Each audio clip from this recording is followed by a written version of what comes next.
Ever since departure. Well, hi. Yes, it's me. It's Allison Arngrim, and it's the Allison Arngrim Show.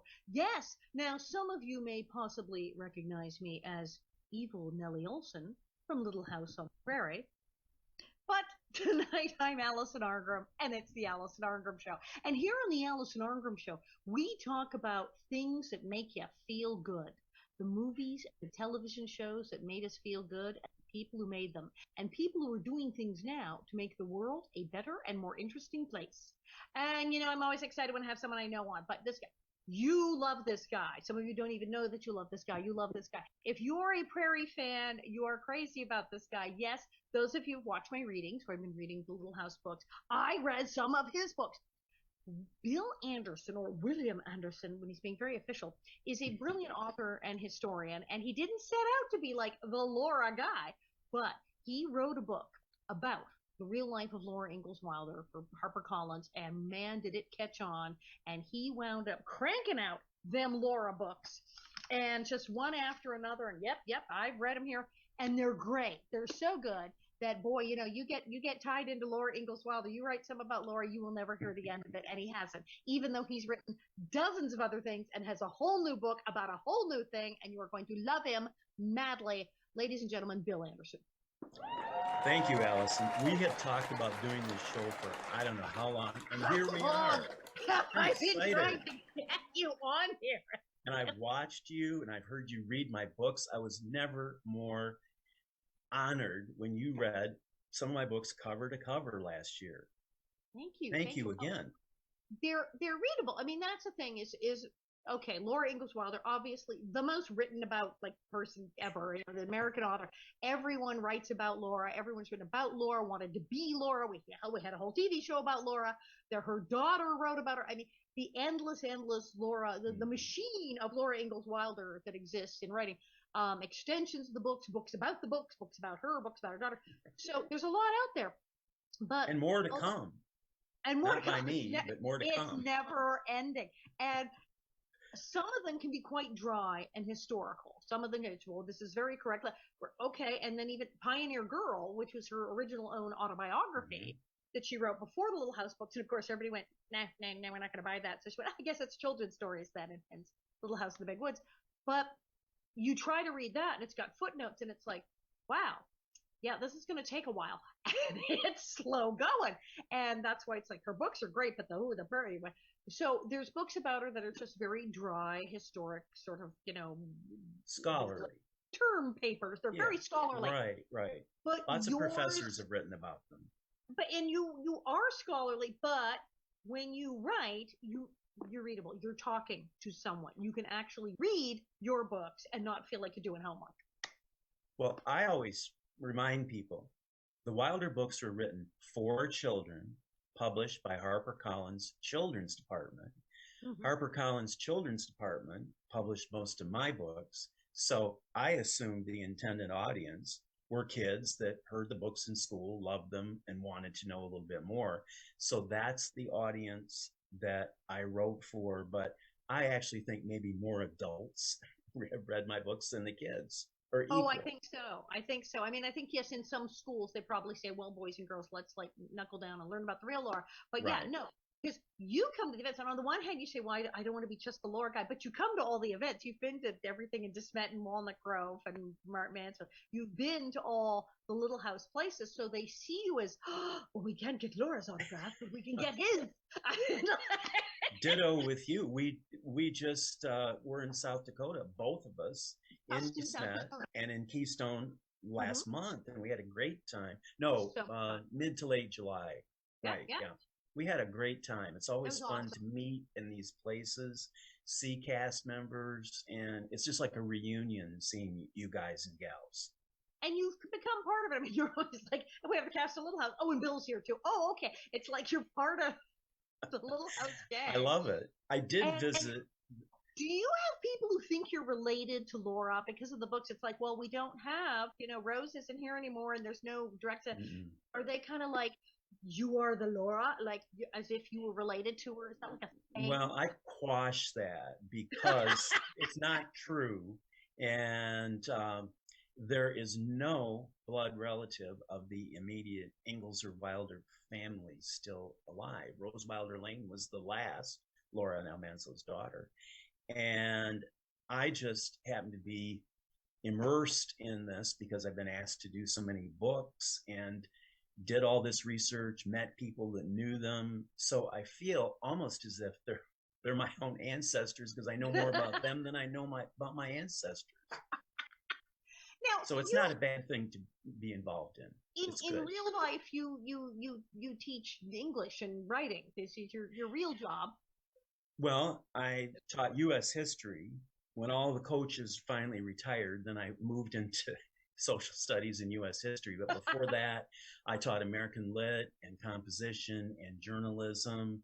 But my first love is history, particularly American studies. And of course, Wilder and her life and her family and what they did fit right into my interest, which was started back when I was in third grade, hearing the books read aloud in my classroom.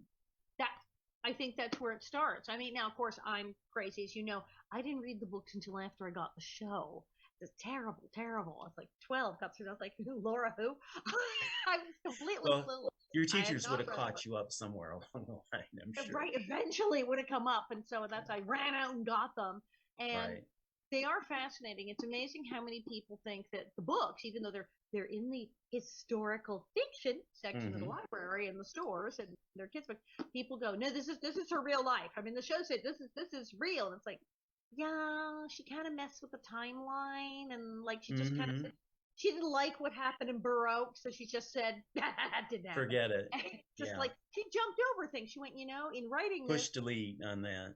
Yeah, she didn't go, well, this part of my life is boring, so I'm going to move it up to the next town and write about that. Right. I think there are 3 levels of reality with Wilder: the television series, her real life, and then the stories that she transposed into great novels and adventure stories about going west. So there are 3 versions to me of that family's life. And it's great when people like all 3, or one of them, or 2 of them, or 2 out of 3.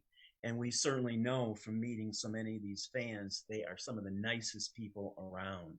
And I come back from South Dakota, Keystone or DeSmet, feeling so good that I have interacted with these families on vacation, coming to see the Wilder places. A young boy and his dad came from California to DeSmet because the son said, Dad, I want to go to DeSmet for my birthday present. And this kid had read all the books, and it's just fun interacting with today's audiences. And they still love the books and the TV show.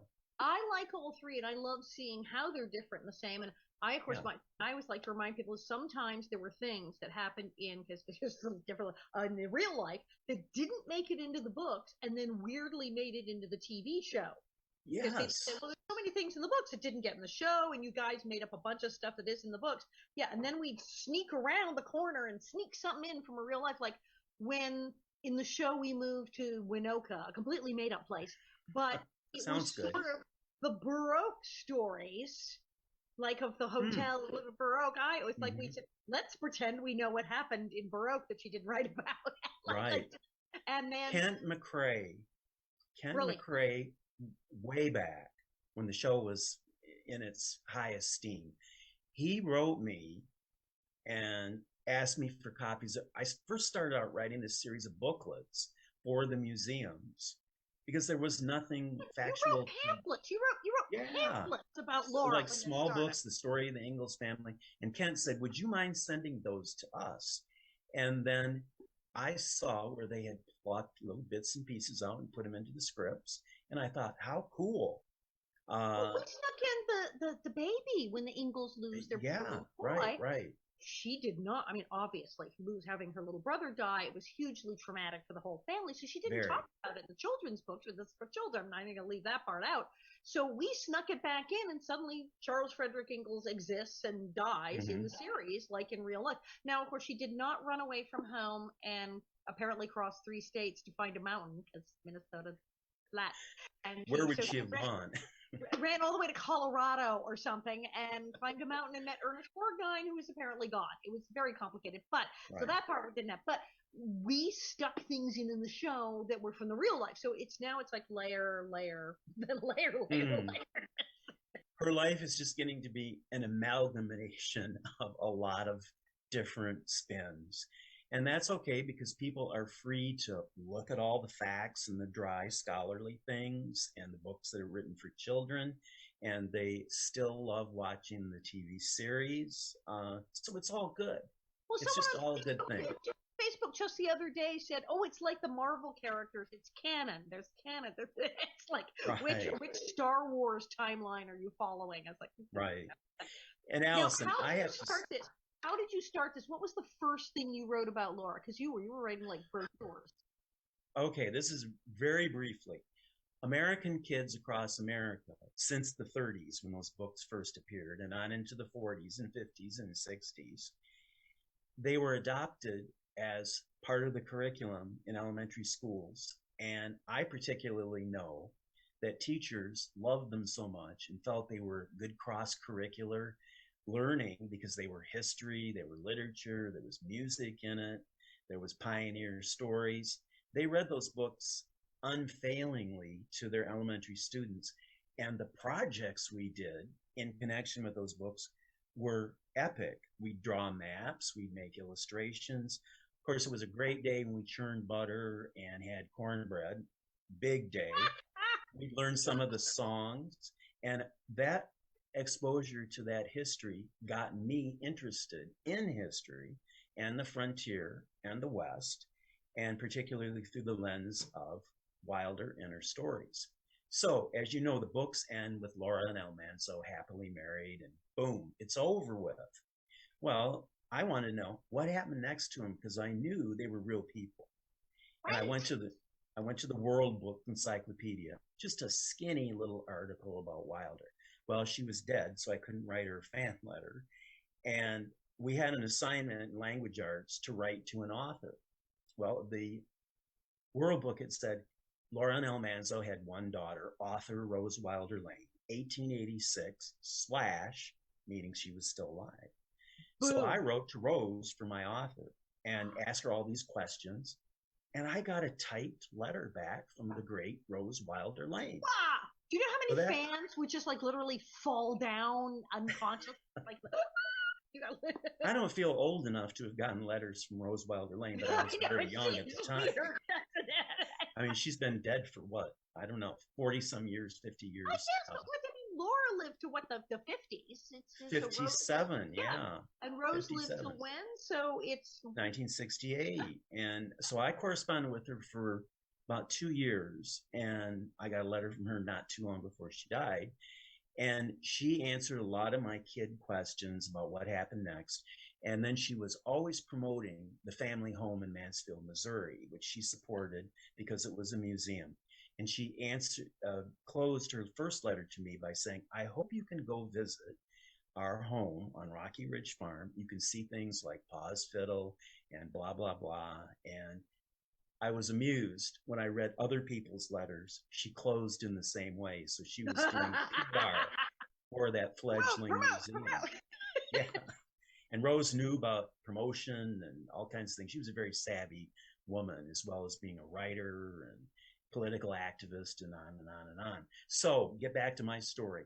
So then some friends of ours from our hometown made the trek to Wilder country, Wisconsin, Minnesota, South Dakota, Kansas, and Mansfield, Missouri. And they came home all excited because those sites were engaging in activism to make something there for people to see.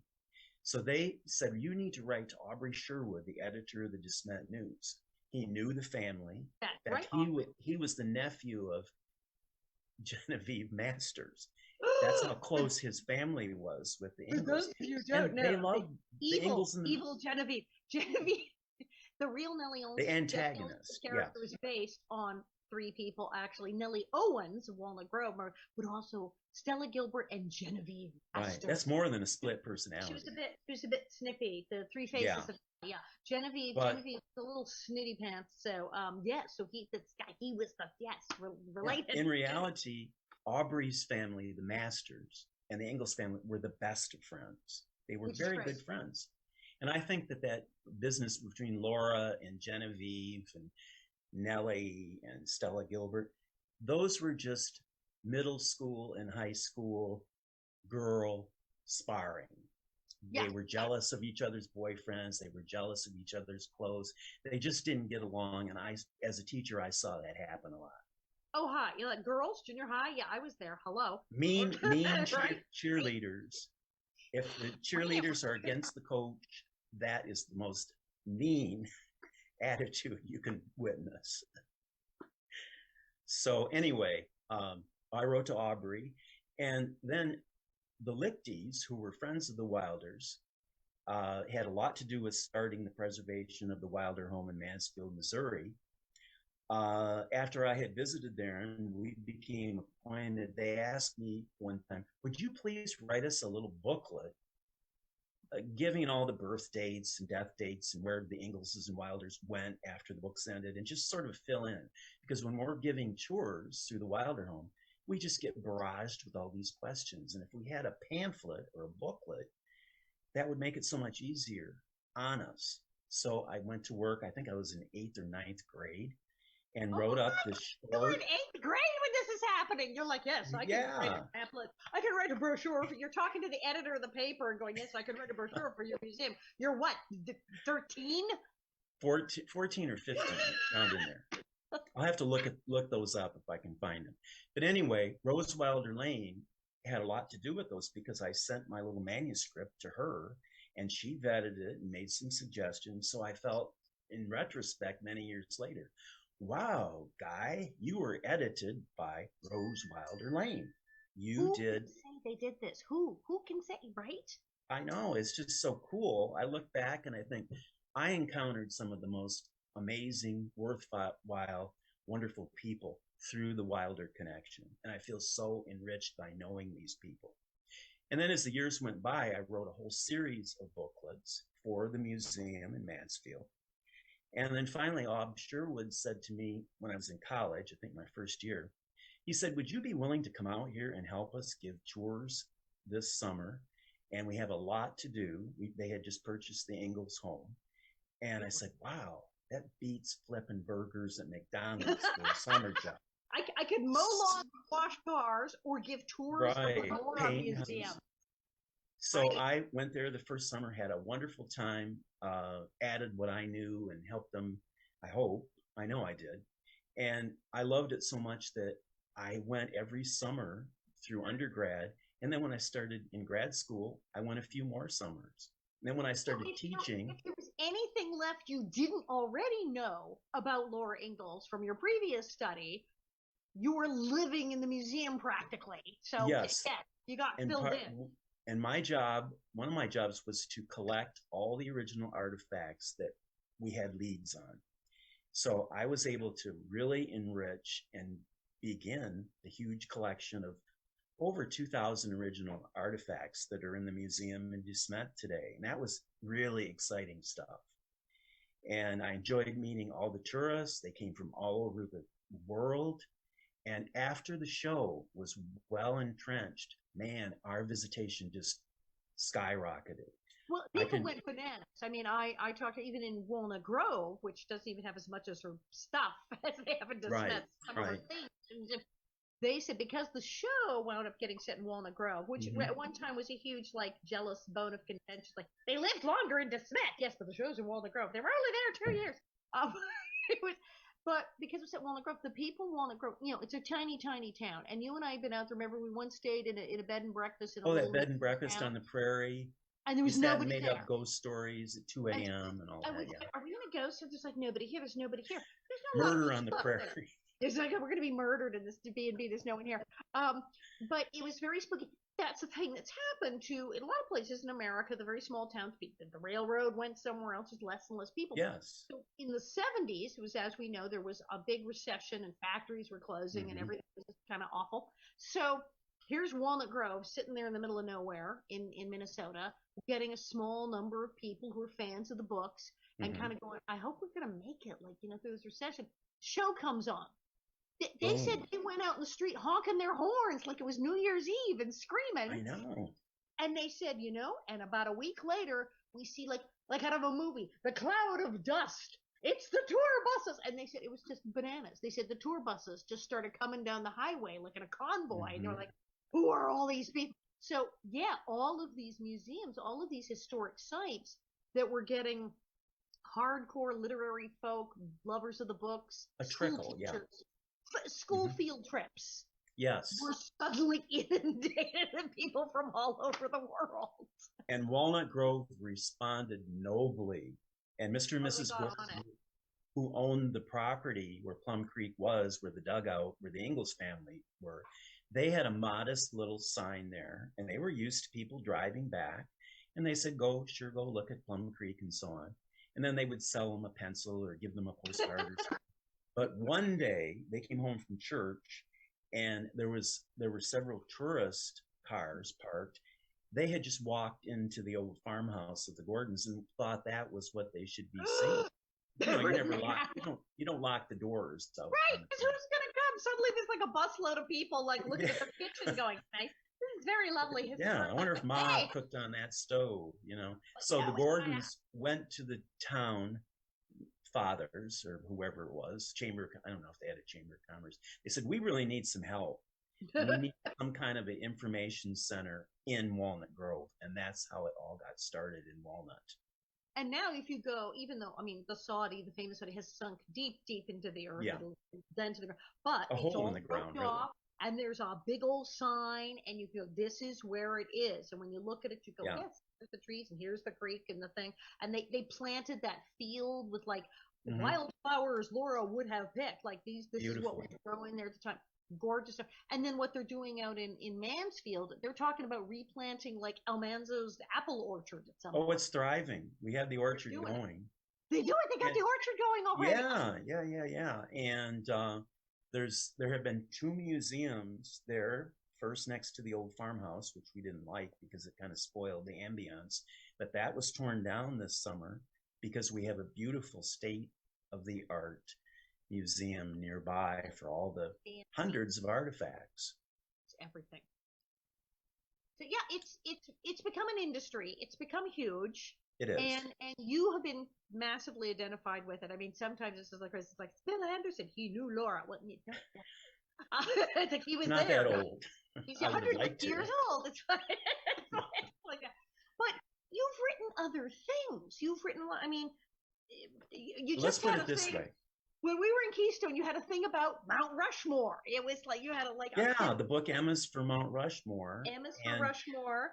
Okay, I'm looking at all this stuff because let's see. So then you've got Louisa May Alcott, World of Louisa May Alcott. Oh, that was River unique. Boy, story of Mark Twain. It's like you covered everybody. You got everybody in there. I've got all these great American authors and historical figures, and those happen to be topics I just happen to be interested in. And then an editor or publisher would say, hey, we need a book about Twain for young readers. Can you do it? Well, it so happens I've taught Huckleberry Finn about 20 times and et cetera. So these just dropped into my lap. And I was at a party one time, and the editor of Sleeping Bear Press was there. And she said, hey, why don't you do some books for us? And I said, well, what do you have? And she said, well, we're finishing our rhyming alphabet book series for each state. And I still have North and South Dakota. And you're like, South Dakota? I lived there for 7 summers. I knew a lot about it. So, wow, I just have had this very unique career. I invented some of the book subjects and put them past an editor, but a lot of them have been assignment books. And that was good. It was like having a big homework assignment. And my editor wants a book about Mount Rushmore. Okay, I'll do it. And it's also crazy. some of this stuff is like, could you get us a pamphlet? Could you get us a little book about this? Well, Yeah, all right. yeah. I'll do this work, doing piecework, and it's all become so insanely successful. People go, now your latest triumph is okay. So you like Mark Twain, you like Louisa May Alcott, you like Laura Ingalls. Who doesn't like Sound of Music? And we're just big crossover between Sound of Music fans, Little House fans. Yes, because True. Well, okay, Sound of Music, they show it on what? Like Thanksgiving and Christmas. It's one of those holidays. Every Christmas, right? And ABC has just leased it for another 5 years, I understand. Good. So we'll have that as our Christmas tradition. Whatever happens. Trapp, he wrote a whole book, about the Von Trapp, and it's the same kind of amazing thing. Here's his family, who were real and involved in an extremely important historic series of events in World War II and all of this stuff. And then they became sort of fictionalized into a popular movie that people watch on TV and think is real. And it's like, they should get together with the Ingalls and compare notes. Because it's like, they're real people, and then the movie.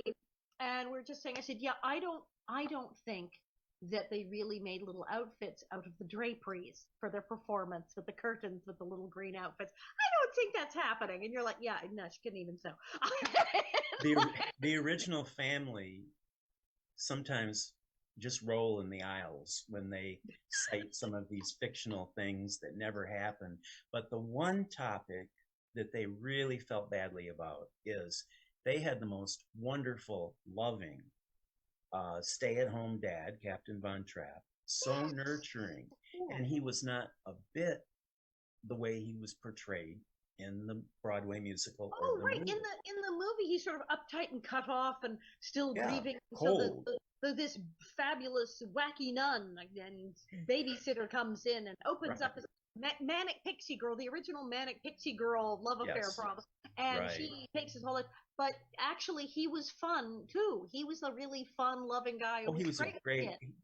He was a Navy captain, and he did some amazing things during World War I with his submarine. He was commander of. He was captaining submarines, and hardly anyone was even doing that. Those submarines were very, very primitive, and a lot of the men that served on them acquired lung problems. The air was horrible, of course, and Captain Von Trapp himself died of lung cancer, according to members of his family. Hot air balloons with the beginning of, I think we might have an air force eventually. Hey, we better start working on that. He was ahead of his time. He was saying, no, this is going to be the next thing. You guys are laughing. These submarines, these are going to be really big in a few years, and we're going to have planes, and we're going to start fighting from the air. And he saw all that. He was very smart. But when Austria was part of the side that lost World War I, there went their seacoast, there went their navy, and there went Captain Von Trapp's heroic status, and he was done. And then right head on heels, his wife died a few years later, the mother of the 7 children. So he was rather forced to be a house father, house dad, stay-at-home dad, to take care of these kids. And that's how they had tutoring in the home. And Maria, the young novice from the convent in Salzburg, Nürnberg, she came there actually to tutor one of the 7 children. She wasn't a nanny. She wasn't a governess. She's been called everything. Taking them on hikes and playing guitar. Well, they did that, but in their home, it was very regulated. She was hired there to help tutor Maria, the daughter Maria, who was not well and not recovering from scarlet fever. And it is like Little House in the Park and Scarlet Fever. The Ingalls, the Von Trapps. Right. Somebody's got to do a comparative analysis. I think it's you. I think you need to do a book with Ingalls versus the. I want a pamphlet. The Ingalls and the Von Trapps. Similarity. All right. So well, they book, which is freaking amazing. And you're looking at my new book, my latest, my 2021 book. Yeah. Gorgeous. First of all, it's gorgeous. If you are a Sound of Music fan, you get this because it's like, here's the whole family. There's the whole family. gorgeous, gorgeous pictures and beautiful things. And then it's got endless like fan stuff, like sidebars and things where stuff from the family in their own words, which is They were incredible to me when I did the original book for Japan, and then years after, they became almost, well, I was a non-Trapp. They were the Von Trapps. But non-Trapps are people that they take into their elastic friendship. Oh, if you're gonna And become a I feel non-Trapp. I feel so honored to have known them personally and love them as people. And they were just so open to share their reminiscence with me, loan me pictures. Like they've autographed it, where it's a printed thing, where it's like you get their whole autograph. But that was the thing that blew my mind. This was originally published in Japan. It wasn't like, oh, we did this in America and then we went to Japan. It started. This was sent off to be a hit in Japan. Yes. In Tokyo. And the book. How explain that one? Well, my translator and good friend Yumiko, she is the one that spearheaded that. Otherwise, those 3 books about the conquered authors, Laura Ingalls Wilder Country and the World of the Von Trapp Family, they wouldn't exist. And each of them were picked up and published here in America. And when COVID became real to me, I thought, I'm going to have to stay quarantined like everybody else.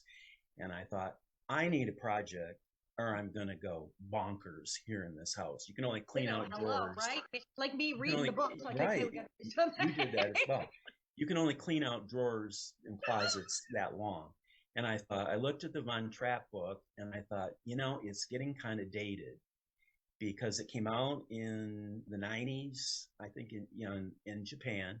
And then the American edition came out several years later, and we've updated it because some of the family has passed on. But I just thought it just looks kind of dated. And I said, I know what I'll do to keep busy. I'm going to tear this whole book apart, rewrite it, and spend a lot of time on it and make it the definitive and last edition of it that I'll do. So it turned into about a year's project. And I worked so hard on this. I went back up to Trapp Family Lodge and visited with some of the family members that are still there and found fresh pictures, got a photographer to reshoot all the beautiful natural Vermont settings. We got Austrian photographs. So I call it a museum in a book. It is just amazing. And then here's the Trapp Family Singers, like their programs from the concerts. It's just Christmas with the Von Trapps, the Trapp Family Singers Christmas. And it just goes into their modern life. And then here's the whole crazy thing. I did not know this. The Trapp Family Lodge. There's a resort, and there's trappfamily.com. They have a website. They have Absolutely. A lodge. What? That's where to get the book. www.trappfamily.com. And that lodge. We normally think of that the Trapp family have a resort and a website. So how did that? It's there. And that beautiful lodge and timeshare condos and their own brewery, it's just like a little village.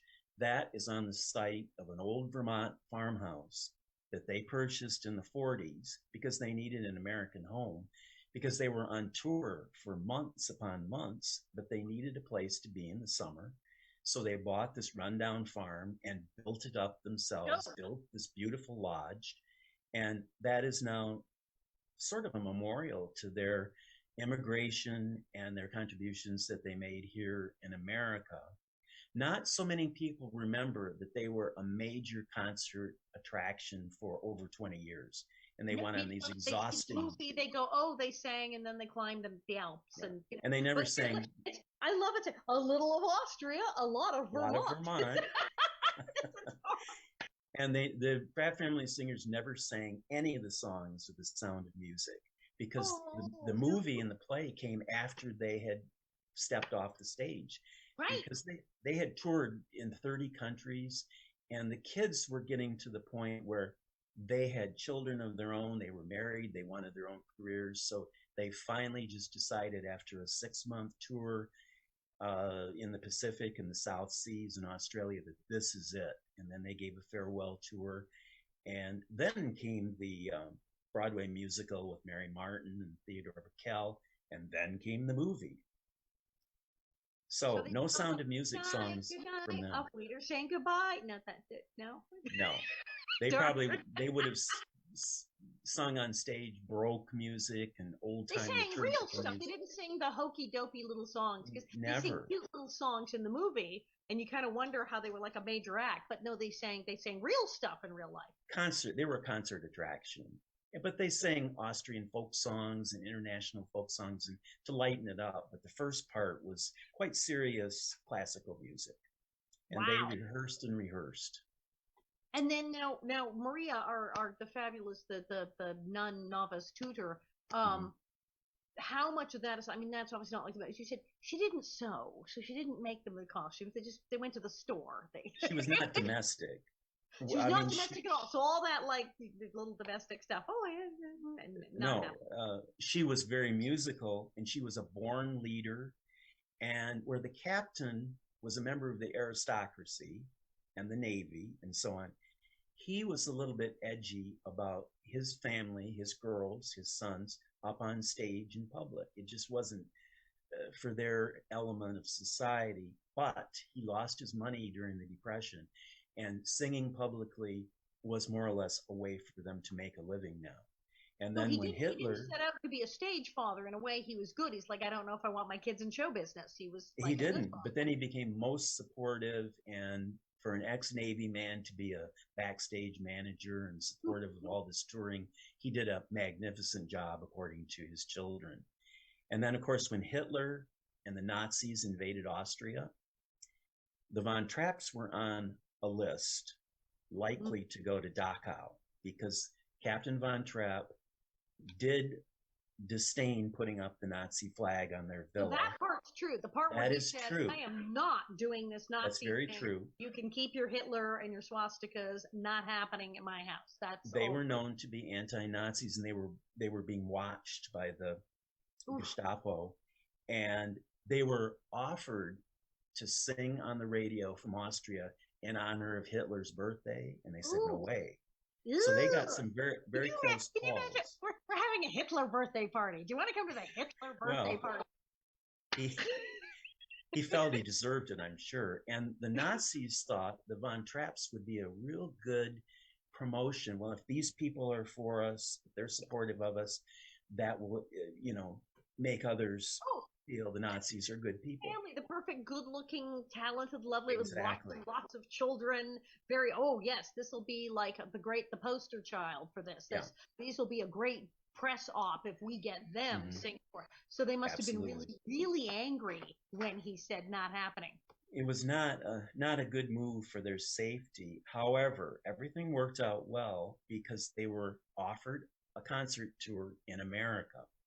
So they had an excuse to leave Austria, and they just told everybody, we're going hiking in the Italian We're going mountains. hiking in the Alps.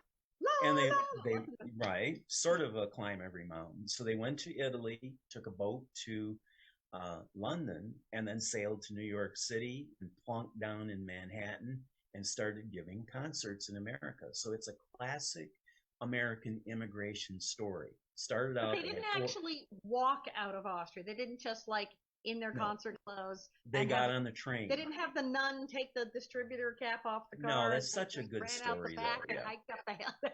Yeah, they took the train, and because the borders were still open, but their butler in their home was a Nazi, and he said, if you are going to America, go now because the borders are going to close. So he helped them. The Nazi butler turned and at the last minute helped them. He did. He was very loyal to them, and they liked him very much. They were concerned about, he was the party member, but he gave them that tip. And then they left in the summer of 1938 and made their way to New York, and then that started their life in America.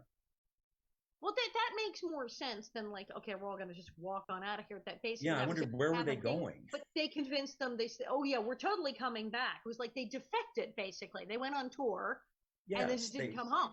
They sought asylum in America, And they were lucky. They had work visas because they had the assurance of an income when they got here for the first tour.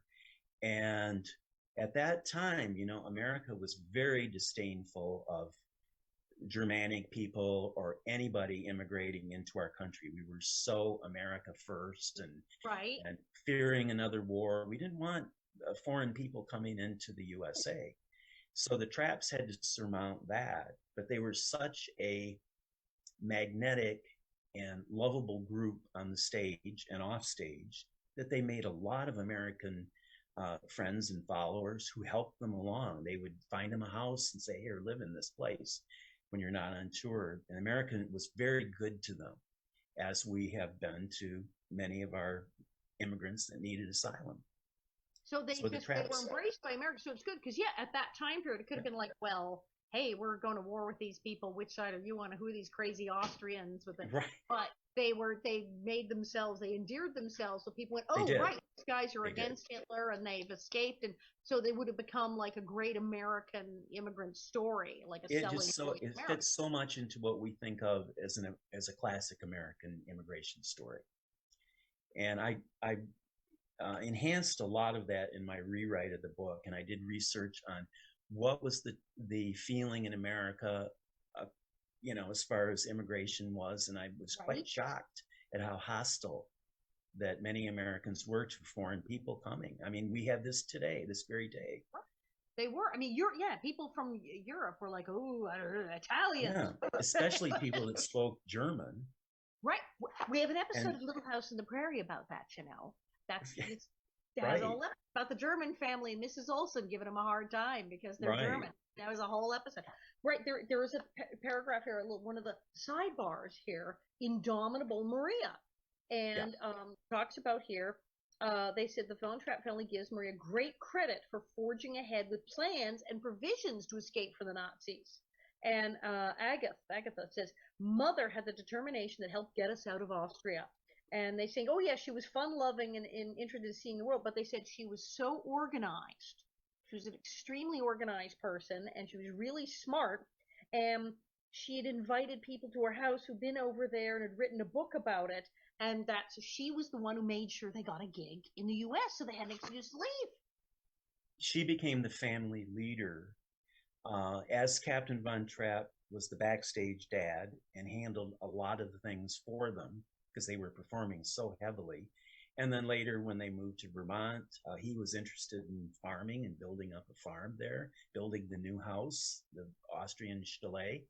And Maria was focused on their professional career to fund all those things, because here they were, a family of 10 kids, 2 parents, their conductor, Franz Wozner. They had huge overhead in building up this rundown farm in Vermont, making it beautiful. And then they started a music camp there, and they just were perpetually busy.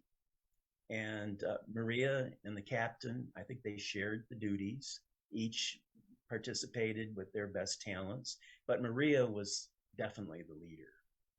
And there's so many more kids. And then, of course, because then Maria had kids and adds those kids. And then they've all gotten married and had tons of kids. They're sort of the Austrian Osmonds.